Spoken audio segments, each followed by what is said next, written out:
ಸ್ನೇಹಿತರೆ, ಮೀಡಿಯಾ ಮಾಸ್ಟರ್ಸ್ಗೆ ಸ್ವಾಗತ, ಸುಸ್ವಾಗತ. ಗೆಳೆಯರೆ, 5 ವಿಧಾನಸಭೆಗಳಿಗೆ ಮೊನ್ನೆ ಚುನಾವಣೆಗಳು ನಡೆದವು. ಅದರಲ್ಲಿ ಅಸ್ಸಾಂ, ಪಶ್ಚಿಮ ಬಂಗಾಳದ ಮುಖ್ಯಮಂತ್ರಿಗಳು ಪ್ರಮಾಣ ವಚನ ಸ್ವೀಕಾರ ಮಾಡಿ ಸರ್ಕಾರ ಕೆಲಸ ಕೂಡ ಶುರು ಮಾಡಿತು. ತಮಿಳುನಾಡಲ್ಲಿ ಬಹುಮತ ಇರಲಿಲ್ಲ, ಅಲ್ಲೂ ಏನೇನೋ ಸರ್ಕಸ್ ನಡೆದು ಕಡೆಗೆ ವಿಜಯ್ ಮುಖ್ಯಮಂತ್ರಿಯಾಗಿ ಬಹುಮತ ಸಾಬೀತು ಮಾಡಿದ್ದು ಆಗಿದೆ.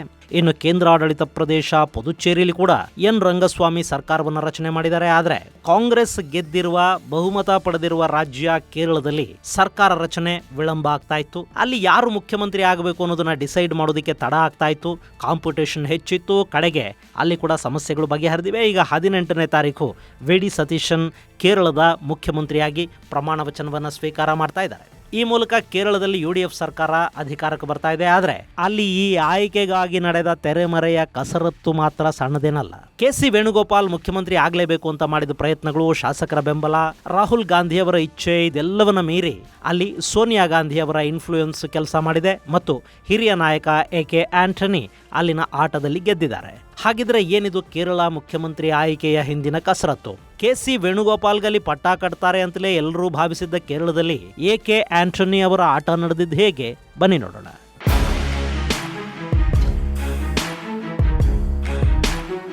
ಗೆಳೆಯರೆ, ಚುನಾವಣೆಗಳು ಮುಗಿದು ಫಲಿತಾಂಶಗಳು ಬಂದು 2 ವಾರಗಳಾಗ್ತಾ ಇದ್ರೂ ಕೂಡ ಕೇರಳದಲ್ಲಿ ಮುಖ್ಯಮಂತ್ರಿ ಆಯ್ಕೆಯ ಕಸರತ್ತು, ಸರ್ಕಸ್ಸು ನಡೀತಲೇ ಇತ್ತು. ಅಲ್ಲಿ ಇದೊಂದು ಸರಿ ನನಗೆ ಮುಖ್ಯಮಂತ್ರಿ ಆಗೋದಕ್ಕೆ ಬಿಡಿ ಅಂತ ವಿ.ಡಿ. ಸತೀಶನ್ ಅಂಗಲಾಚ್ತಾ ಇದ್ರು.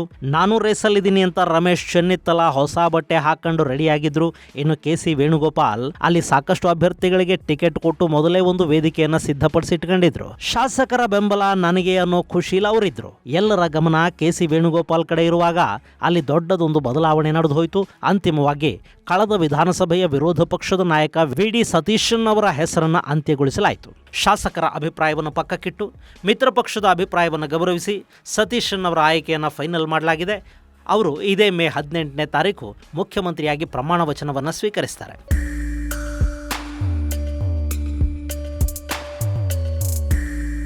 ಗೆಳೆಯರೆ, 2021ರಿಂದ 26ರವರೆಗೆ ವಿರೋಧ ಪಕ್ಷದ ನಾಯಕರಾಗಿದ್ದ ವಿ.ಡಿ. ಸತೀಶನ್ ಈ ಬಾರಿಯ ಚುನಾವಣೆಯಲ್ಲಿ UDF ಕೂಟವನ್ನ ಮುನ್ನಡೆಸಿದ್ರು. ಇಲ್ಲಿ UDF ಅಂದ್ರೆ ಯುನೈಟೆಡ್ ಡೆಮೊಕ್ರೆಟಿಕ್ ಫ್ರಂಟ್ ಅಂತ. ಅದರ ಚೇರ್ಮನ್ ಆಗಿದ್ದವರು ವಿ.ಡಿ. ಸತೀಶನ್. ಆ ಬಣದಲ್ಲಿ ಒಟ್ಟು 10 ಪಕ್ಷಗಳಿವೆ.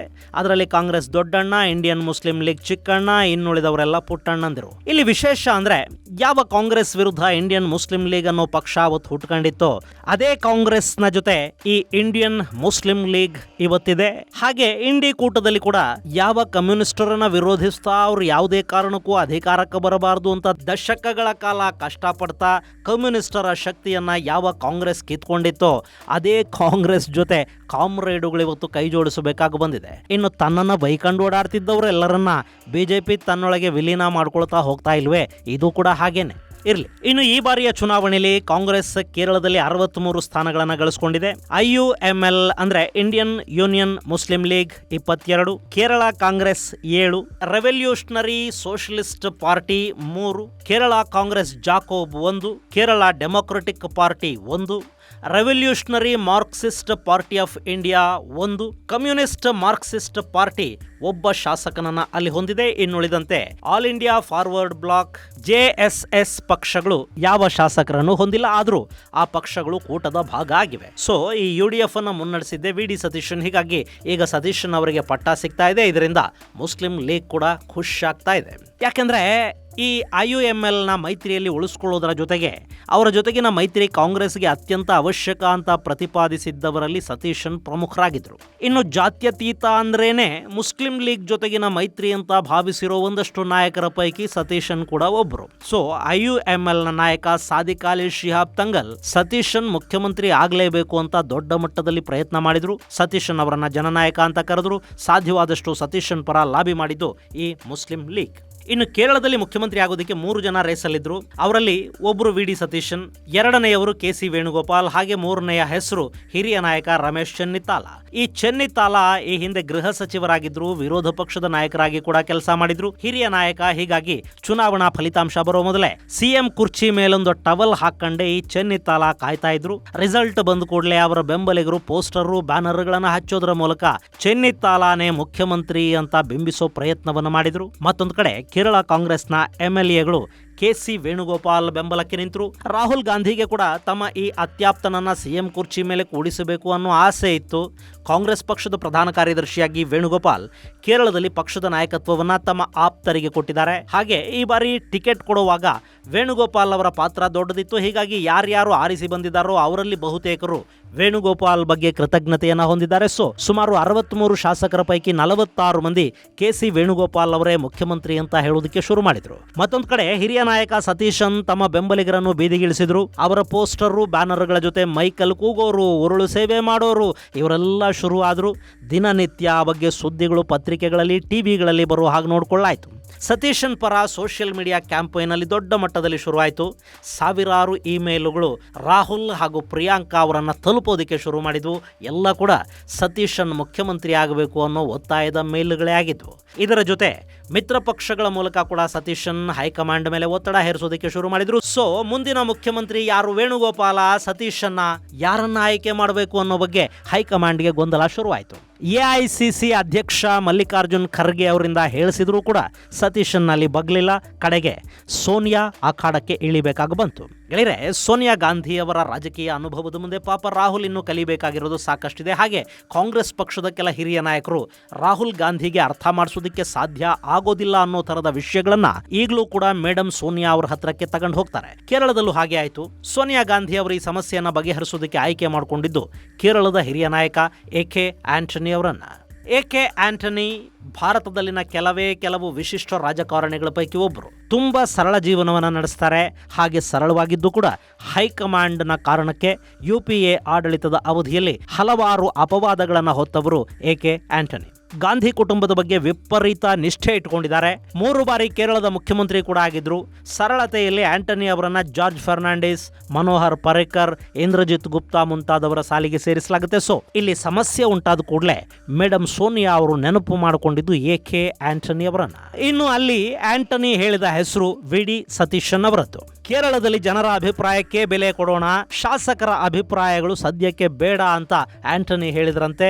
ಅಲ್ಲಿಗೆ ವೇಣುಗೋಪಾಲ್ ಅವರ ಆಸೆಗಳ ಮೇಲೆ ಹೈಕಮಾಂಡ್ ತಣ್ಣೀರು ಹಾಕ್ತು. ಅದನ್ನು ವೇಣುಗೋಪಾಲ್ ಅವರಿಗೆ ತಿಳಿಸಿ ಅವರ ಮನವೊಲಿಸುವ ಜವಾಬ್ದಾರಿಯನ್ನ ರಾಹುಲ್ ಮತ್ತು ಪ್ರಿಯಾಂಕಾ ಅವರಿಗೆ ಕೊಡಲಾಯಿತು. ಪ್ರಿಯಾಂಕಾ ಕೇರಳದ ವೈನಾಡು ಭಾಗದ ಸಂಸದೆ ಕೂಡ. ಅವರಿಗೂ ಅಲ್ಲಿ ಸತೀಶನ್ ಅವರ ಪ್ರಭಾವದ ಅರಿವಿತ್ತು. ಹೀಗಾಗಿ ವೇಣುಗೋಪಾಲ್ ಅವರನ್ನ ರಾಹುಲ್ ಗಾಂಧಿ ಅವರ ದೆಹಲಿಯ ನಿವಾಸಕ್ಕೆ ಕರೆಸ್ಕೊಂಡ್ರು. ಅಲ್ಲಿ ಗಂಟೆಗಳ ಕಾಲ ಚರ್ಚೆಗಳಾದವು. ನೀವು ಶಾಸಕರ ಅಭಿಪ್ರಾಯವನ್ನು ಹೇಗೆ ಕಡೆಗಣಿಸ್ತೀರಿ, ಶಾಸಕಾಂಗ ಪಕ್ಷದ ನಾಯಕನನ್ನ ಶಾಸಕರೇ ಆಯ್ಕೆ ಮಾಡಬೇಕಲ್ವಾ ಅಂತ ವೇಣುಗೋಪಾಲ್ ವಾದ ಮಾಡಿದ್ರಂತೆ. ಆದ್ರೆ ಕಾಂಗ್ರೆಸ್ನ ಸಾಕಷ್ಟು ರಾಜ್ಯಗಳಲ್ಲಿ ಹಾಗೇನಾಗೋದಿಲ್ಲ. ಅಲ್ಲಿ ಯಾರು ಮುಖ್ಯಮಂತ್ರಿ ಆಗಬೇಕು ಅನ್ನೋದನ್ನ ಹೈಕಮಾಂಡ್ ನಿರ್ಧಾರ ಮಾಡುತ್ತೆ. ಇಲ್ಲಿ ಕೂಡ ಮುಖ್ಯಮಂತ್ರಿ ಯಾರು ಅಂತ ಮೇಡಮ್ ಸೋನಿಯಾ ಹೇಳಾಗಿತ್ತು. ಹೀಗಾಗಿ ಅದು ಬದಲಾಗೋ ಸಾಧ್ಯತೆಗಳಿರಲಿಲ್ಲ. ವೇಣುಗೋಪಾಲ್ ಒಲ್ಲದ ಮನಸ್ಸಿಂದಲೇ ಒಪ್ಪಿಕೊಳ್ಳಬೇಕಾಗಿ ಬಂತು.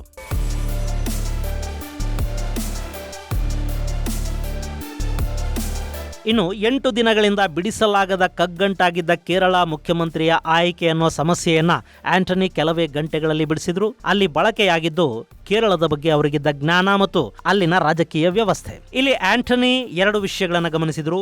ಒಂದು, ಕೇರಳದ MLAಗಳು ವೇಣುಗೋಪಾಲ್ ಅವರನ್ನ ಇಷ್ಟಪಡ್ತಾರಾದ್ರೂ ಮುಸ್ಲಿಂ ಲೀಗ್ಗೆ ವೇಣುಗೋಪಾಲ್ ಅಲ್ಲಿ ಬೇಕಿರಲಿಲ್ಲ. ಅವರಿಗೆ VD ಸತೀಶನ್ ಮುಖ್ಯಮಂತ್ರಿ ಆಗಬೇಕಿತ್ತು. ಹಾಗೆ 140 ಶಾಸಕ ಸ್ಥಾನಗಳನ್ನು ಹೊಂದಿರೋ ಕೇರಳದಲ್ಲಿ ಸರಳ ಬಹುಮತಕ್ಕೆ 71 ಶಾಸಕರು ಬೇಕು. ಕಾಂಗ್ರೆಸ್ ಗೆದ್ದಿರೋದು ಒಟ್ಟು 63. ಹೀಗಾಗಿ ಮಿತ್ರ ಪಕ್ಷಗಳ ಬೆಂಬಲ ಇಲ್ಲದೆ ಕಾಂಗ್ರೆಸ್ ಸರ್ಕಾರ ಅಲ್ಲಿ ರಚನೆ ಆಗೋದಿಲ್ಲ. ಅದರಲ್ಲೂ ಮುಸ್ಲಿಂ ಲೀಗ್ನ ವಿಶ್ವಾಸವನ್ನ ಅಲ್ಲಿ ಉಳಿಸ್ಕೊಳ್ಳೇಬೇಕು. ಹಾಗಾದ್ರೆ ಮಾತ್ರ ಮುಂದಿನ ಲೋಕಸಭೆಯಲ್ಲಿ ಕೂಡ ಕಾಂಗ್ರೆಸ್ ಒಂದಷ್ಟು ಸೀಟುಗಳನ್ನು ಗೆಲ್ಲೋದಕ್ಕೆ ಸಾಧ್ಯ ಆಗುತ್ತೆ.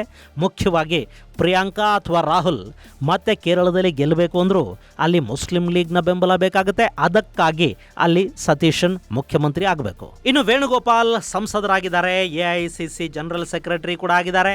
ಅವರನ್ನು ಕೇರಳದ ಮುಖ್ಯಮಂತ್ರಿ ಮಾಡಿದರೆ ಕೇರಳದಲ್ಲಿ ಮತ್ತೆ 2 ಉಪಚುನಾವಣೆಗಳಾಗಬೇಕಾಗುತ್ತೆ. ಒಂದು ವೇಣುಗೋಪಾಲ್ ಅವರ ಸಂಸದ ಸ್ಥಾನಕ್ಕೆ, ಇನ್ನೊಂದು ವೇಣುಗೋಪಾಲ್ ಅವರನ್ನ ಶಾಸಕರನ್ನಾಗಿ ಮಾಡೋದಕ್ಕೆ. ಯಾವುದಾದ್ರೂ ಶಾಸಕನ ರಾಜೀನಾಮೆ ಕೊಡಿಸಿ ಅಲ್ಲಿಂದ ಅವರನ್ನ ನಿಲ್ಲಿಸಿ ಆರಿಸಿ ತರಬೇಕಾಗುತ್ತೆ. ಯಾಕೆಂದ್ರೆ MLC ಮಾಡಿ ಮುಖ್ಯಮಂತ್ರಿ ಮಾಡೋದಕ್ಕೆ ಕೇರಳದಲ್ಲಿ ಅಪ್ಪರ್ ಹೌಸ್ ಇಲ್ಲ. ಸೊ ಅಲ್ಲೀಗ ವೇಣುಗೋಪಾಲ್ಗಾಗಿ 2 ಎಲೆಕ್ಷನ್ಗಳಾಗಬೇಕು. ಓಕೆ, ಅದನ್ನು ಬೇಕಾದ್ರೆ ಮಾಡಿಬಿಡಬಹುದು. ಆದರೆ AICC ಪ್ರಧಾನ ಕಾರ್ಯದರ್ಶಿಯ ಹುದ್ದೆ ಇದೆಯಲ್ಲ, ಅದನ್ನು ವೇಣುಗೋಪಾಲ್ ಬಿಡಬೇಕಾಗತ್ತೆ. ಅಲ್ಲಿಗೆ ಬೇರೆ ಯಾರನ್ನಾದರೂ ತರಬೇಕು. ಆ ಸ್ಥಾನಕ್ಕೆ ಪಕ್ಷದಲ್ಲಿ ನಾನು ಅಂತ ಒಂದು ಪೈಪೋಟಿ ಶುರು ಆಗುತ್ತೆ. ಒಬ್ಬರನ್ನು ಆಯ್ಕೆ ಮಾಡಿದರೆ ಮತ್ತೊಬ್ಬರಿಗೆ ಅಸಮಾಧಾನ. ಮುಂದಿನ ವರ್ಷ ಉತ್ತರ ಪ್ರದೇಶ, ಉತ್ತರಾಖಂಡ, ಪಂಜಾಬ್, ಗುಜರಾತ್, ಹಿಮಾಚಲ ಪ್ರದೇಶ ಸೇರಿದಂತೆ 7 ವಿಧಾನಸಭೆಗಳಿಗೆ ಚುನಾವಣೆಗಳು ನಡೀಬೇಕು. ಇಂಥ ಸಂದರ್ಭದಲ್ಲಿ ಪ್ರಧಾನ ಕಾರ್ಯದರ್ಶಿಯನ್ನ ಬದಲಿಸೋದು ಒಳ್ಳೆಯದಲ್ಲ. ರಾಹುಲ್ ಬಾಬಾ ಜೊತೆಗೆ ಯಾರಾದರೂ ಬೇಕಾಗುತ್ತೆ. ಸೊ ವೇಣುಗೋಪಾಲ್ ರಾಹುಲ್ ಜೊತೆ ಇದ್ದು ಬಿಡ್ಲಿ, VD ಸತೀಶನ್ ಅವರನ್ನ ಮುಖ್ಯಮಂತ್ರಿ ಮಾಡೋದು ಉತ್ತಮ ಅನ್ನೋ ಸಲಹೆಯನ್ನ ಆಂಟನಿ ಸೋನಿಯಾ ಗಾಂಧಿ ಅವರಿಗೆ ಕೊಟ್ರಂತೆ. ಅದು ಸರಿ ಅನ್ಸಿ ಸೋನಿಯಾ ಗಾಂಧಿ ಆ ವಿಷಯವನ್ನ ರಾಹುಲ್ಗೆ ತಿಳಿಸಿದ್ದಾರೆ. ಒಲ್ಲದ ಮನಸ್ಸಿಂದಲೇ ವೇಣುಗೋಪಾಲ್ ಅದನ್ನು ಒಪ್ಕೋಬೇಕಾಗಿ ಬಂದಿದೆ.